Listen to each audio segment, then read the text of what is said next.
तमाम तारीफ़ें अल्लाह ताला जल्ल मजदुहुल करीम के लिए। दुरूद व सलाम नबी करम नूर मुजस्सम शफ़ी मुअज़्ज़म अहमद मुज्तबा जनाब हज़रत मुहम्मद मुस्तफ़ा सल्लल्लाहु ताला अलैहि वसल्लम की ज़ाते वाला सिफ़ात के लिए हम्द व सलात के बाद, अज़ीज़ दोस्तों, बुज़ुर्गों और भाइयों,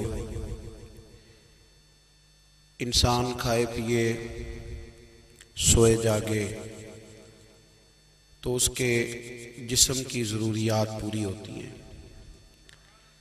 लेकिन जब वो अल्लाह का ज़िक्र करता है, नमाज पढ़ता है, दुआ मांगता है, इस्तिग़फ़ार पढ़ता है, दुरूद व सलाम के गजरे पेश करता है, तो फिर उसकी रूहानी ज़रूरियात पूरी होती हैं।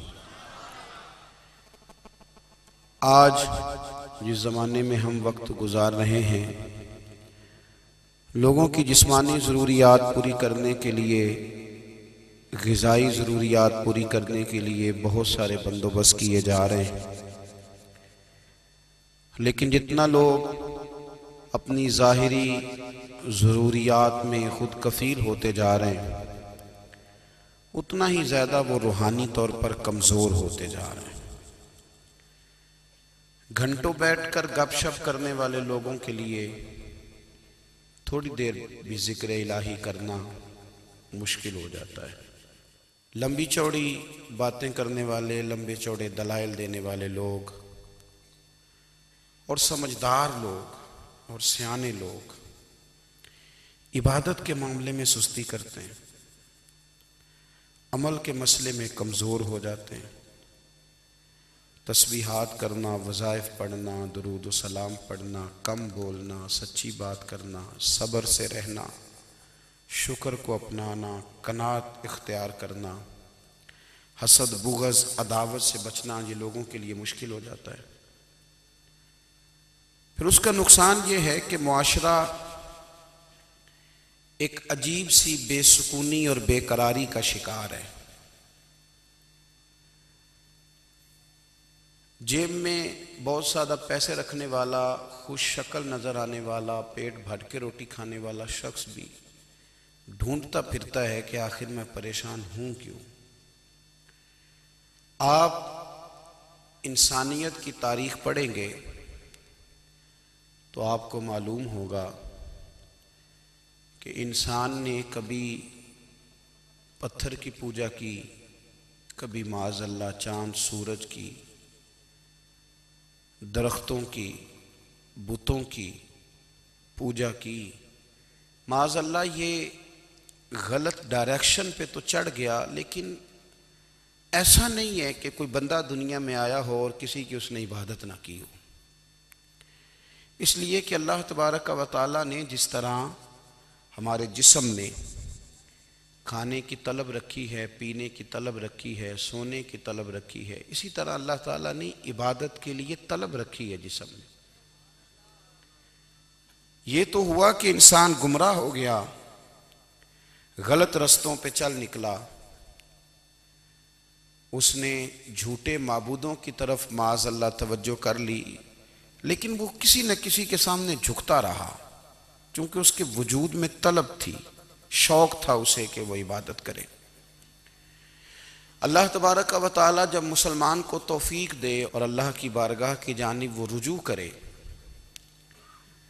तो फिर उसका रवैया ये होना चाहिए कि उसकी तवज्जो हो अल्लाह की जानिब। हमारे यहाँ तस्बीहात पढ़ ली जाती हैं अगर कभी मौका मिले, लेकिन वो ख़ास इन्हिमाक, वो ख़ास शौक़, वो ख़ास ज़ौक़ अल्लाह तबारक व तआला की इबादत का। एक होता है नमाज पढ़ना, एक होता है एहतमाम के साथ नमाज पढ़ना, यानी ज़रा वक्त पे उठना, ज़रा सही करके वज़ू करना, ज़रा शौक़ से मुसल्ला बिछाना। एक होता है तस्बीह पढ़ लेना, और एक होता है ज़रा थोड़ा सा ना शौक़ के साथ अल्लाह को याद करना। आप कभी जो मैंने आय करीमा पढ़ी, इसकी आप शान नज़ूल देखें। नबी करीम सल्लल्लाहु ताला अलैहि वसल्लम के ना कुछ सहाबा अल्लाह की मोहब्बत के शौक़ में हुजूर की बारगाह में हाजिर हुए, और उन्होंने आके अर्ज़ पता क्या किया,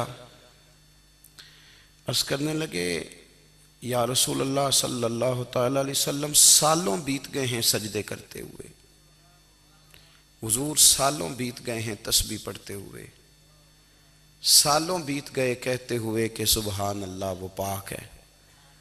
हमें सालों बीत गए ये कहते हुए कि अल्लाहु अकबर वही सबसे बड़ा है। सालों बीत गए कहते हुए कि अल्हम्दुलिल्लाह सारी तारीफ़ें अल्लाह के लिए। सालों बीत गए उसकी तस्बीह करते, तहलील करते, तकबीर कहते। हुजूर अब ना हमारा अपने रब से मिलने को जी चाहता है। कभी यह हकीकत मुंतज़िर नजर आ न लिबास मजाज में, लाखों सजदे तड़प रहे हैं मेरी जबीने नियाज में। और इकबाल कहने लगे कि तेरे इश्क की इंतहा चाहता हूँ, तू मेरी सादगी देख क्या चाहता हूँ। मेरा ज़रा सा तो दिल है मगर शोख इतना, मैं वही लन तरानी सुना चाहता हूँ। मेरा भी दिल करता है कि अल्लाह मैं तुझे कहूँ मैं तुझे देखना चाहता हूँ, जिस तरह हज़रत मूसा कलीम अलैहिस्सलाम ने कहा था, और तू मुझे कहे कि लन तरानी तू नहीं देख सकता। ज़रा सा तो दिल है मगर शोख इतना, मैं भी वही लन तरानी सुना चाहता हूँ। फिर कहने लगे भरी बज़्म में राज की बात कह दी, बड़ा बेअदब हूँ सजा चाहता हूँ। देखो सब लोगों के बीच ही मैंने ये कह दिया। मेरे अजीज सहाबा ना शौक में, कितने सारे लोग हैं आप, कितनी माशाल्लाह बड़ी तादाद में आप आए। हम भी कभी इस शौक में गए हैं कि हमारे रब को देखने को दिल चाहता है, हमारा जी चाहे वो कभी हमें मिले, हम कभी उसकी ज़ियारत करें, उसकी बारगाह करम में हम हाजिर हों। सहाबा ने अर्ज़ किया या रसूल अल्लाह सल्लल्लाहु अलैहि वसल्लम हमारा रब कहाँ है। हमारा ना अपने रब को देखने को जी चाहता है। जब सहाबा ने यह अर्ज़ किया तो अल्लाह ने कुरान मजीद नाजिल किया, फरमाया वइज़ा सालका इबादी अन्नी फ़इन्नी करीब। महबूब जब मेरे बंदे आपकी बारगाह में आके मेरे बारे में पूछे ना, तो उनसे कह देना मैं उनके करीब ही हूं, करीब ही हूं। दलील क्या है? भाई इज़ादान ये जब भी मुझसे दुआ मांगेंगे मैं इनकी दुआओं को कबूल फरमाऊंगा। मैं इनके करीब हूं, मैं इनके करीब हूं। ये जब भी दुआ मांगेंगे ना मैं कबूल करूंगा, मैं इनके करीब हूं। अल्लाह तबारक व तआला के बंदे अल्लाह से मोहब्बत करते, रब की बारगाह में झुकते, उसको अपने दुख सुनाते, उसके प्यारे महबूब सल्लल्लाहु तआला अलैहि वसल्लम का वसीला लेके उसके हुजूर हाजिर हो जाते, पेशानियां सजदों से रोशन होती। हम ना हर चीज के लिए वक्त निकालते हैं, हर चीज के लिए, लेकिन इबादत के लिए वक्त नहीं निकालते। हर शय आबाद है, हर शय। हमारी फेसबुक भी आबाद है, व्हाट्सअप भी आबाद है, हमारे ट्विटर भी आबाद हैं, हमारी हर चीज़ आबाद है। सबसे कम आबाद हमारा मुसल्ला रह गया है, सबसे कम। वो लोग अब ढूंढने से मिलते हैं जिनकी बगल में मुसल्ला होता था। मेरे भाई आप कितना को दुनिया के पीछे भागोगे थका देगी, कितना दौलत के पीछे भागोगे थका देगी। आप जब अपनी जिंदगी में जमा तफरीक करोगे ना, तो मरते वक्त एहसास होगा कि सारा कुछ तो लोगों के लिए किया, अपने लिए तो कर ही कुछ नहीं सके। और हम इबादत के मामले में बहानेबाजी भी करते हैं। हम कहते हैं ओहो रिस्क कमाना भी तो इबादत ही है ना, तो मैं हलाल रोजी के लिए जा रहा हूं, ये भी तो इबादत है ना। मेरी तरह के लोग कह देते हैं कि मैं सवेरे उठ के मदरसे में कुछ असबाक देखता हूं, तो ये भी तो इबादत है। मैं बयान करने के लिए मुताला करता हूं, तो ये भी तो इबादत है ना। इतने इतने लंबे सफ़र करके मुल्क में दुनिया में घूमता हूँ, तो ये भी तो मैं इबादत ही कर रहा हूँ। अब स्पेशल नफलों के लिए वक्त किस तरह निकले, स्पेशल करके तस्बीह मैं कैसे चलाऊँ, मैं सारा कुछ हम बहाने बना लेते हैं ना। मेरा सवाल ये है कि ये सारी बातें सहाबा को, नबी करीम को, दीगर लोगों को भी तो पता थी ना। लेकिन आप गौर तो करें, 23 साल हुजूर को वक्त मिला, मुख्तसर वक्त ज़ाहिरन तबलीग करने के लिए। पूरी दुनिया में दीन भी फैलाना है। घर में 11 अज़वाज है, 4 बेटियां हैं, उनकी औलादें, सारे कामकाज भी देखने। लेकिन सैयदा तैयबा ताहिरा हज़रत आयशा सिद्दीक़ा रज़ी अल्लाह ताला अन्हा फरमाती हैं सारा दिन तबलीग करते, हर गुलाम के दुख सुनते, घर में आते तो अपने घर वालों का ख्याल करते, काम में हमारा हाथ बटाते। कुर्बान जाऊं, कहती हैं जमाना सारा सो जाता लेकिन आमना के लाल मुसल्ला बिछा लेते। दुनिया सो गई सारी, सब सो गए, जो खुदाम थे, वो जो गुलाम थे, वो सो गए। सही मुस्लिम में लफ्ज मिलेंगे, सैयदा पाक फरमाती हैं, ओ मेरे नबी के गुलामों, मैंने ये रंग भी देखा है कि हुजूर ने इतना खड़े रहे, इतना क़याम किया, इतना क़याम किया कि मुकद्दस पैरों में वरम आ गए, सूज गए पैर। इतने बड़े दिल पे हाथ रख के नहीं बता सकता कि मेरे कभी नमाज में पैर सूज गए हों, कोई नहीं बता सकता। बच्चों की रोटी कमाते थक गए, बात अलग है। हम सैर करने गए तो थक गए, बात अलग है। लेकिन इबादत में ये भी तो मुस्लिम शरीफ है ना, ये भी तो दीन है ना, ये भी तो हुजूर की सुन्नत है, ये भी तो वो चीज है जो करीम की आंखों की ठंडक है। सैयदा फरमाती हैं पैरों में वरम आ गए और सारी रात ही हुजूर ने नमाज पढ़ी और एक ही आयत बार बार दोहराई। मस्जिद नबी में बिलाल हबशी ने फजर की अजान दे दी और हुजूर अभी मुसल्ले पे थे।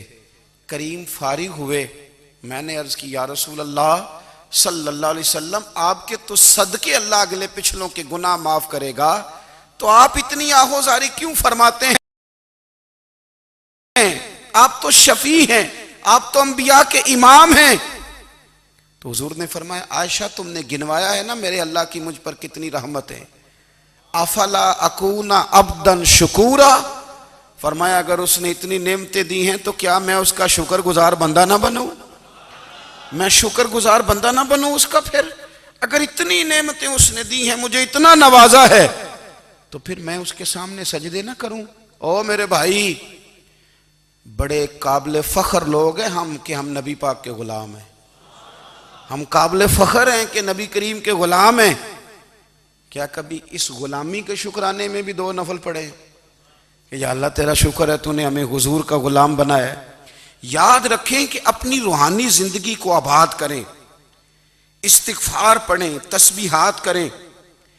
हजरत अब्दुल्ला इब्ने उमर रदी अल्लाह ताला अन्हो हजरत उमर के साहिबजादे, मक्का मुकरमा में उनकी कब्र है। मैंने जब उन्हें पढ़ा तो मुझे उनसे बड़ा प्यार हो गया।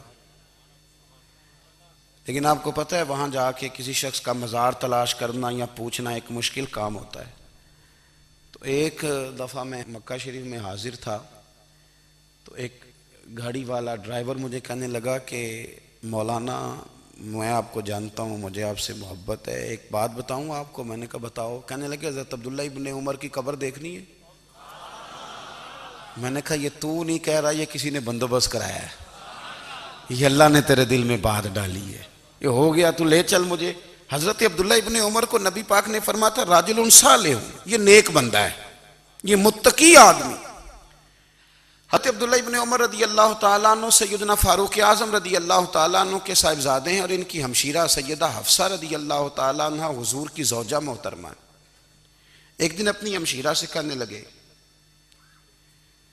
कि नबी करीम सल्लल्लाहु ताला अलैहि वसल्लम घर में आए ना, और अगर हुजूर गम उम्मत में परेशान ना हो, तबीयत को हशाश बशाश देखो, तो ज़रा पूछना तो सही हुजूर का मेरे बारे में क्या ख्याल है।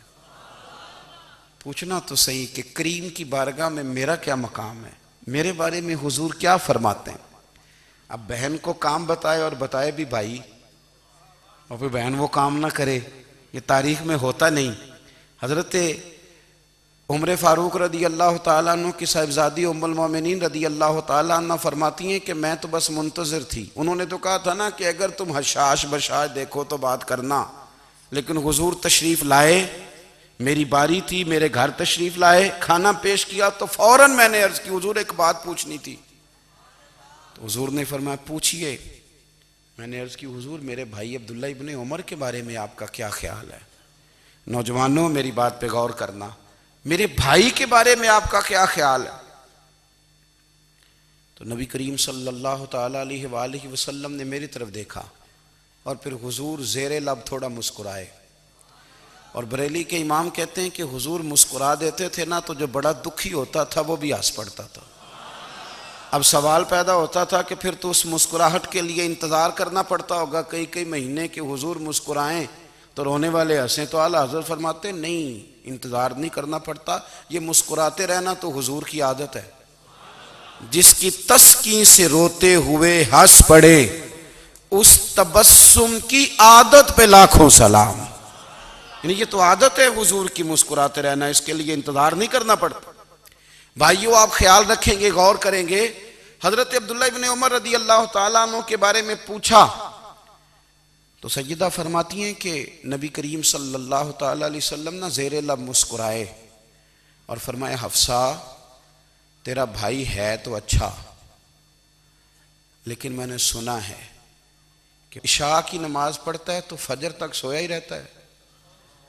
ओ नौजवानों, 10 बजे तक सोने की बात नहीं हुई, 9 बजे तक सोने की बात नहीं हुई, 11 बजे उठने की बात नहीं। हुजूर फरमाने लगे मैंने सुना है कि इशा की नमाज पढ़ के सो जाता है और फजर तक सोया ही रहता है, उसे चाहिए कि तहज्जुद के वक्त उठा करे, अल्लाह की बारगाह में हाजिर हुआ करे, आहुजारी करे, सजदे करे, इबादत करे। उठता है और फजर में जाके उठता है। हजरत जनाब हफ्सा रज़ी अल्लाह तआला अन्हा कहती है मैंने जनाब अब्दुल्ला इब्ने उमर को पैगाम दिया और मैंने कहा मेरे जवान भाई सुन, नबी पाक ने फरमाया है तो अच्छा पर तहज्जुद में नहीं उठता, नफल नहीं पढ़ता।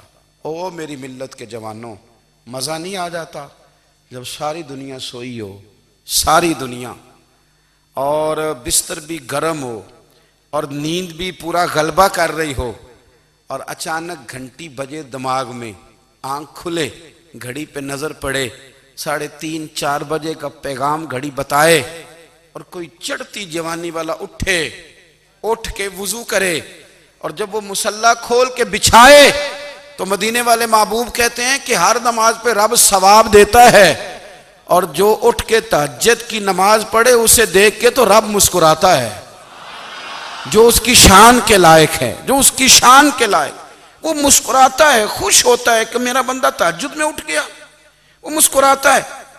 काश हमारी सुबहें कभी अपने मालिक के नाम हो जाएं, काश के सुबह। हजरत अबुल हसन रहमतुल्लाह ताला अलैह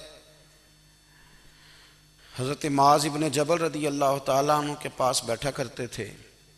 फरमाते हैं उनसे जो प्यार बढ़ा तो फिर मेरा मुसल्ले से भी बढ़ गया।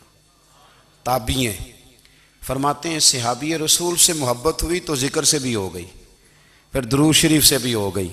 मोहब्बत उनसे बढ़ी तो फिर अल्लाह ने मस्जिद का प्यार भी बढ़ा दिया।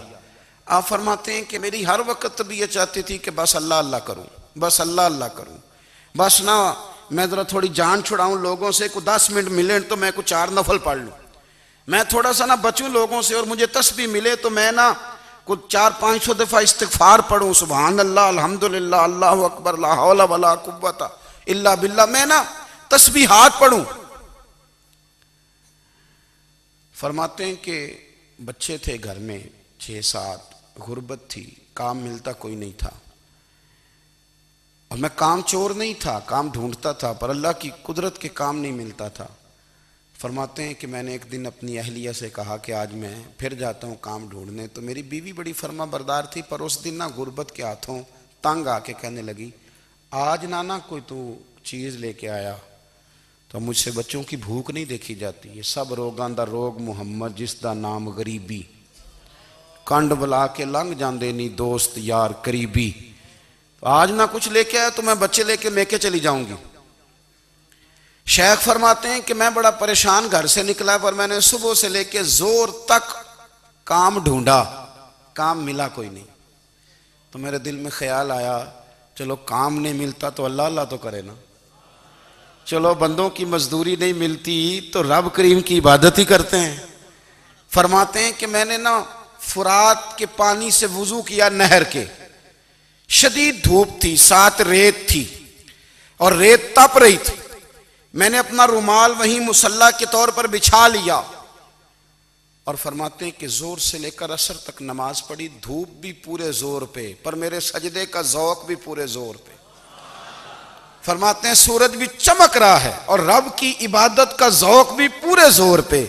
मैं सजदा करूं तो फिर मेरा उठाने को जी ना चाहे, मेरे उस्ताद लिखा करते थे, ये उनका शेर है, वो कहा करते थे मुझे सोज दे, मुझे साज दे, और मुझे नीम शब का न्याज दे, दमे सजदा खुद को मैं तोड़ दूं, मुझे ऐसा ज़ौक़ नमाज दे। और मैं तेरी बहार का फूल हूं, मैं खिला भी हूं तो तेरे लिए, मुझे मेरी शाख से तोड़ ले, मुझे अपनी जुल्फ का नाज दे। भाई फरमाते हैं कि असर तक मैंने नफल पढ़े, दिल ढलने लगा, असर की नमाज पढ़ी और मैं वहां से चला। अब मैं जब निकलने लगा तो दिल में ख्याल आया कि छोटी छोटी दीवारें हैं घर की, बगैर कुछ लिए जाऊंगा तो बीवी दूर से देखेगी तो शोर करेगी कि फिर खाली हाथ आ गया है। कहते मैंने अपने उसी रुमाल में जिस पे मैंने नमाज पढ़ी थी ना, रुमाल में की आखी दे पंजाबी ज साफा, कहते हैं उसी में ना मैंने कुछ रेत भर ली कि वो दूर से देखेगी तो समझेगी कुछ लेके आया है, चलो जाके उसे बता दूंगा कि आज फिर मजदूरी नहीं मिली। कहते हैं वो रेत लेकर जब मैं घर में गया तो पहले बीवी दरवाजे पे खड़ी होती थी, पूछती थी खाली हाथ आ गए हो? आज मैंने देखा तो है ही कोई नहीं। फरमाते मैं अंदर दाखिल हुआ, सलाम लिए, कोने में मैंने वो रुमाल रख दिया और मैंने आवाज दी कि भली मानस कहाँ हो? तो वो कहने लगी आप मुंह हाथ धो ले, मैं रोटी लेके आई।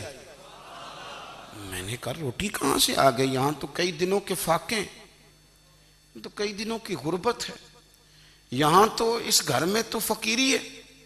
फरमाते हैं कि वो रोटी लेके आई और उस वक़्त की जो मौजूदा नेमतें थी, समझ लें सलाद अचार हर चीज साथ लाई। मैंने कहा कि बच्चे कहाँ गए? कहने लगी वो खाना खा के खेलने गए, आप खाना खा लें आ जाते। खाना उसने चुन दिया। मैंने हैरत अंगेज लहजे में सारी नेमतें अपने दस्तरखान पे देख करके बीवी से पूछा ये कहां से आया खाना? बच्चों को तूने कहां से खाना खिलाया? ये सारा कुछ कैसा है?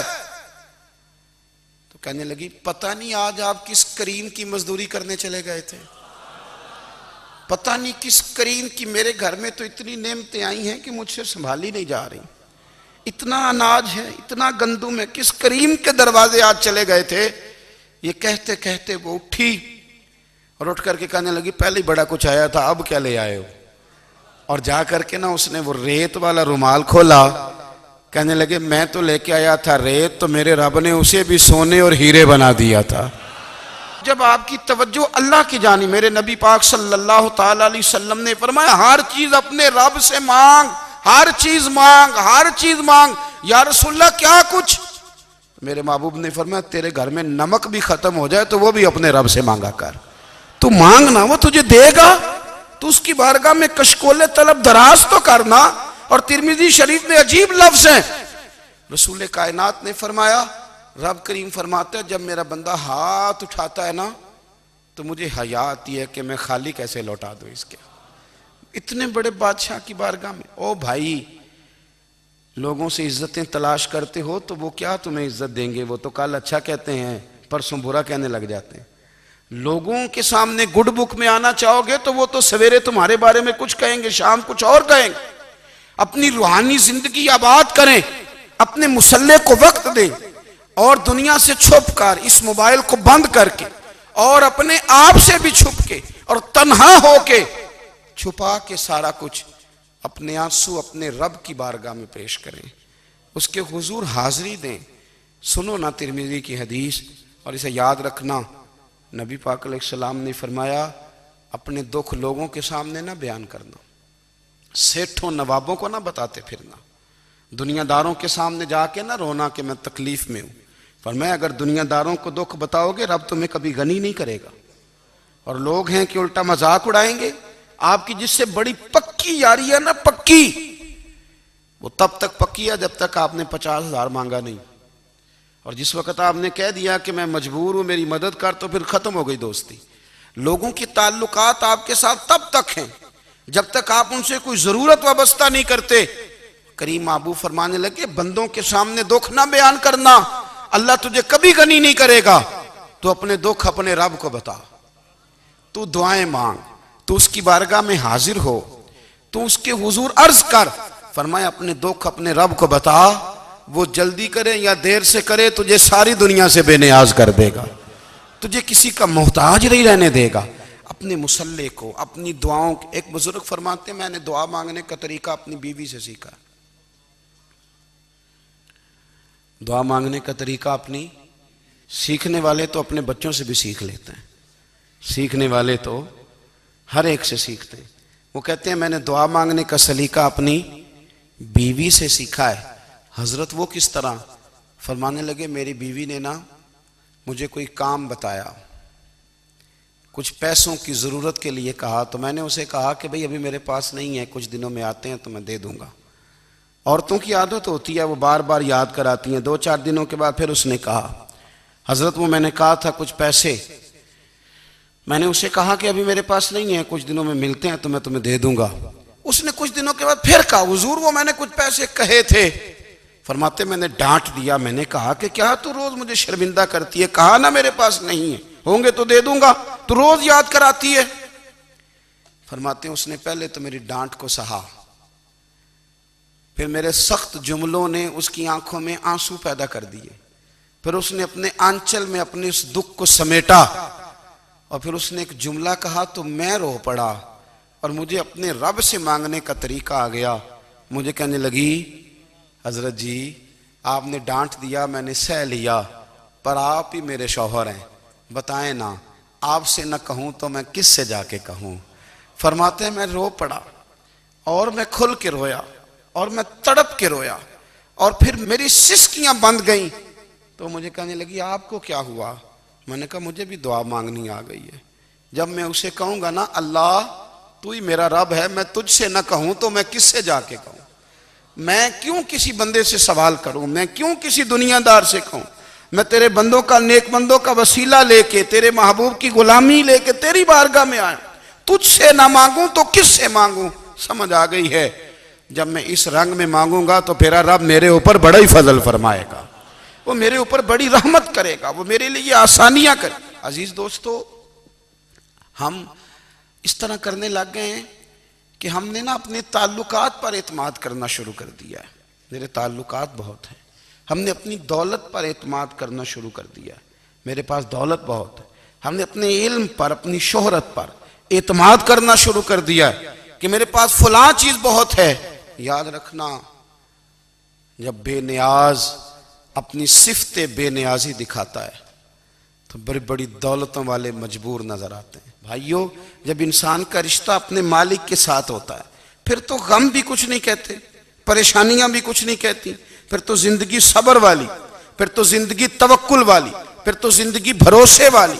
फिर इंसान अपने आप को रुसवा नहीं करता, दुनियादारों से उम्मीदें उसकी खत्म हो जाती, उम्मीदें अल्लाह रसूल से लगा लेता है, मजबूत हो जाता है, मजबूत, ताकतवर हो जाता है, खुददार हो जाता है, बावकार बाइज्जत हो जाता है। हजरत बहलोल दाना रहमतुल्लाह अलैह बैठे थे तो हारून रशीद हज करके आ रहा था, तो रस्ते में हजरत शेख से मुलाकात हो गई। तो अस्सलामु अलैकुम के बाद कहने लगा, हुजूर कोई हुक्म हो तो बताइएगा। तो हजरत बहलोल दाना फरमाने लगे, तेरा रब कौन है? उसने कहा अल्लाह। तो फरमाया मेरा कौन है? कहा अल्लाह। फरमाने लगे तो बड़ा ही बेवकूफ है, क्या तू ये समझता है कि रब हारून रशीद को तो देगा और बहलोल दाना को भूल जाएगा? तेरा भी वही रब है, मेरा भी वही रब है। उसने अगर तुझे दे के आजमाया है तो हो सकता है मुझे ना दे के आजमा रहा हो। जब उसकी हिकमत के तकाजे होंगे तो अता करेगा और देगा। तू जा अपना काम कर।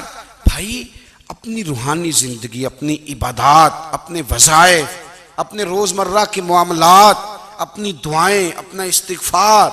देखो, कोई मुश्किल काम तो नहीं, 2 रुकू हैं सूरह वाक़िया की, अगर रात को पढ़ ली जाए तो।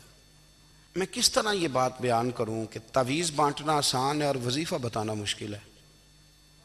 सारा दिन तवीज़ बांटें तो लोग लेने को तैयार हैं, और अगर आप वजीफा बताएं तो कहते हैं तो मुश्किल काम है।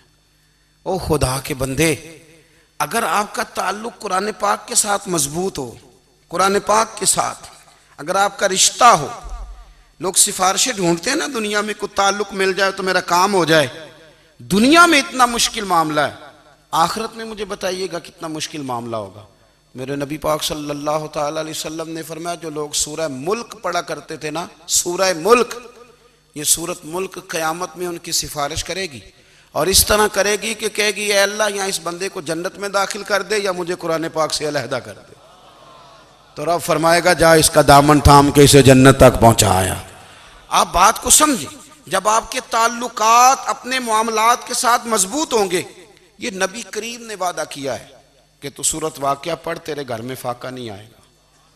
हज़रत अब्दुल्ला इब्न मसूद रदी अल्लाह ताला अन्हु बीमार थे तो हज़रत उस्मान गनी रदी अल्लाह ताला अन्हु तीमारदारी के लिए तशरीफ़ ले गए और जा कर के कहा कि आप बड़े बीमार हैं, आपकी बेटियां ज़्यादा हैं, मैं चाहता हूं कि ख़जाने में से कुछ मदद करूं। तो सैयदना अब्दुल्ला इब्न मसूद रदी अल्लाह ताला अन्हु उठ के बैठ गए और कहने लगे अमीरुल मोमिनीन, अल्लाह आपको मेरी तरफ से, मेरी बेटियों की तरफ से बेहतर सिला दे। मेरी बेटियों को किसी खजाने की ज़रूरत नहीं, मैंने उन्हें खजाना दे दिया है। कहा जनाब आपने कौन सा खजाना दिया है, मैं आपके माली मामलात को जानता हूं। तो फरमाने लगे अमीरुल मोमिनीन, मेरे नबी करीम ने फरमाया है जो सूरत वाक़या पढ़े उसे कभी फाका नहीं आता। मैंने बेटियों को याद करा दी है, ये खजाना मैंने उन्हें दे दिया है। वो सारे वालिदैन सुने जो बेटियों के लिए परेशान रहते हैं। हजरत अब्दुल्ला इब्ने मसूद नसीहत कर रहे हैं, फरमाने लगे मैंने सूरत वाक़या याद भी करा दी है, पढ़ने की आदत भी डाल दी है। हुजूर ने फरमाया है जो सूरत वाक़या पढ़े उसे फाका नहीं आता। कहने लगे चांद तो अपनी जगह छोड़ सकता है, सूरज गिर सकता है, तारे टूट सकते हैं, पर मदीने वाले रसूल की बात गलत नहीं हो सकती। हुजूर ने फरमाया फाका नहीं आएगा तो इंशाअल्लाह कभी भी नहीं आएगा। करने का काम यह है कि हम अपने मामलात, अपनी इबादत, अपनी दुआएं, कभी 10 मिनट आदत हो जाए ना दुआ मांगने की अलहदा से रात को। हुजूर ने फरमाया जो फ़र्ज नमाज के बाद दुआ मांगे अल्लाह उसकी कबूल कर लेता है।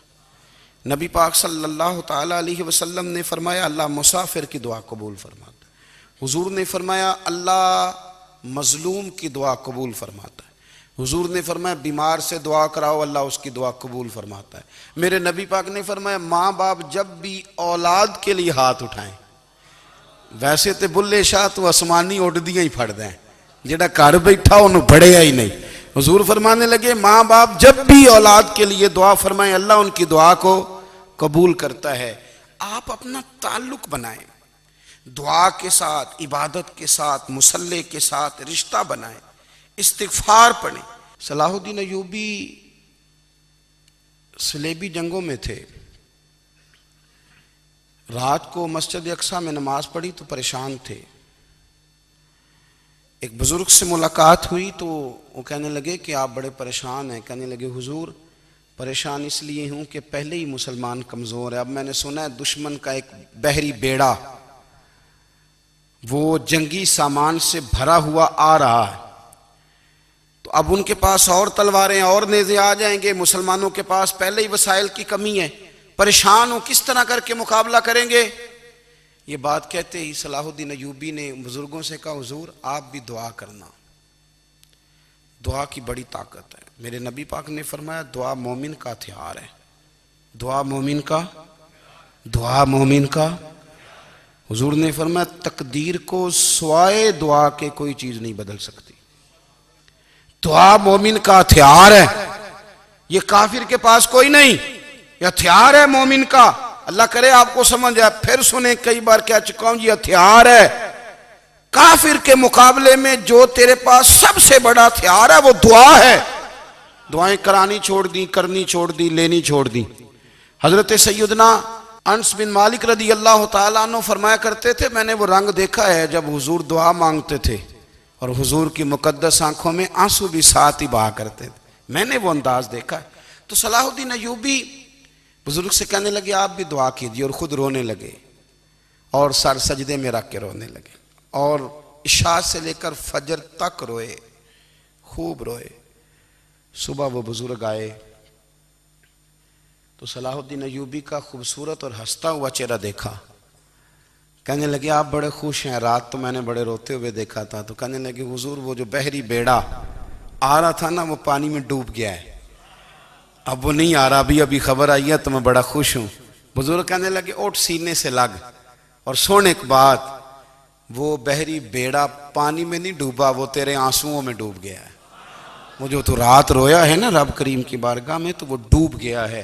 भाई अपना मुसल्ले का, इबादत का, वज़ाइफ का, अल्लाह अल्लाह का सिलसिला उसको मजबूत करें, अपनी दुआओं के ताल्लुक़ को मजबूत करें। दुआएं बड़े इनकलाब बर्पा कर देती हैं। हम थोड़े थोड़े ना जब से खुश्क हुए हैं ना, खुश्क, और मेरी तो जमात ही सूफिया की जमात थी।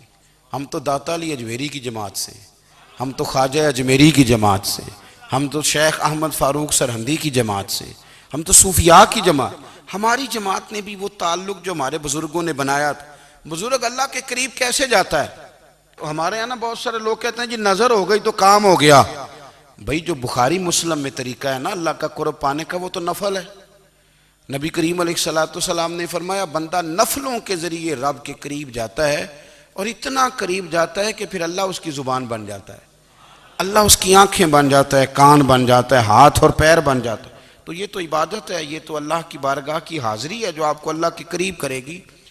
तो अपने नमाज को अहमियत दे के अदा करें, नमाजें मोबाइल बंद करके अदा करें। देखिए ना, कुछ लोग कहते हैं मुझे टाइम नहीं मिलता नमाज का, तो मैं कहता हूँ ये आपने बड़ी जुर्रत की बात की है। मुझे को मेरा पीर भाई कह देना मेरे पास टाइम नहीं है आपको मिलने का, तो मैं कहता हूँ आज के बाद आना ही ना। तू क्या समझता है, तू बहुत बड़ा आदमी है, तेरे पास टाइम नहीं है और हमें मिलने का टाइम, मौज कर। तो आपने अल्लाह रसूल को कह दिया टाइम नहीं। और अजीब फलसफा है ना, कहा जाए नमाज पढ़ने आओ तो कहते हैं कपड़े ठीक नहीं, और कहा जाए कि आओ जरा दावत पे चलें तो कहते हैं 1 मिनट ठहर मैं कपड़े बदल के आया। नमाज के लिए कहा तो कहते ठीक नहीं, दावत के लिए कहा तो कहते मैं जरा तैयारी कर लूं, यूं जाना मुनासिब नहीं। ये मामला ठीक नहीं। रब तो फरमाता है कि जब तुम मस्जिद में आ तो जीनत इख्तियार करके आ, खूब ज़ौक़ से दुआ मांगे, खूब शौक़ से नमाज पढ़ें, खूब इस्तिग़फ़ार का मिजाज बनाएं। आप लोगों के बीच रह के सुख हासिल करना चाहते हैं, लेकिन आपको पता है कई कई महीने गारे हिरा में रहना भी मदीने वाले महबूब का तरीका है। हर साल एतिकाफ बैठना अलग से, ये भी हुजूर का तरीका है। मस्जिद नबी के अंदर दरवाज़ा खुलता था नबी करीम का, पर घर के अंदर नफल पढ़े नबी पाक ने। और हुजूर फरमाते हैं कुछ नफल नमाज घर में भी पढ़ा करो, घर को कब्रिस्तान ना बनाओ। हमारा घर अल्लाह के ज़िक्र से आबाद होगा अगर हम नमाज पढ़ेंगे ना। मैं जब सुन्नत पढ़ने के लिए घर में खड़ा होता हूँ तो मेरा जो 2.5-3 साल का बेटा है ना, वो भी मेरे साथ नमाज पढ़नी शुरू कर दे। उसे पता कोई नहीं नमाज क्या होती है, लेकिन वो भी ना सजदा ना भी करना है तो साथ लेट ज़रूर जाता है। पता चला बच्चे लेक्चर देने से नमाज नहीं पढ़ते, नमाज शुरू कर दें तो बच्चे भी शुरू कर देते हैं। हम जब परेशान होते हैं तो लेक्चर देते हैं, तो लेक्चर तो बाहर शायद चल जाए, घर में कैसे चलेगा, घर में तो अमल चलेगा। तो मेरे अजीज़, आज के इस रूहानी इज्तिमा में हमारे दोस्तों ने जो मेहनत की, हमने बार बार अपनी नीयत से पूछा खुदा हमें माफ़ करे।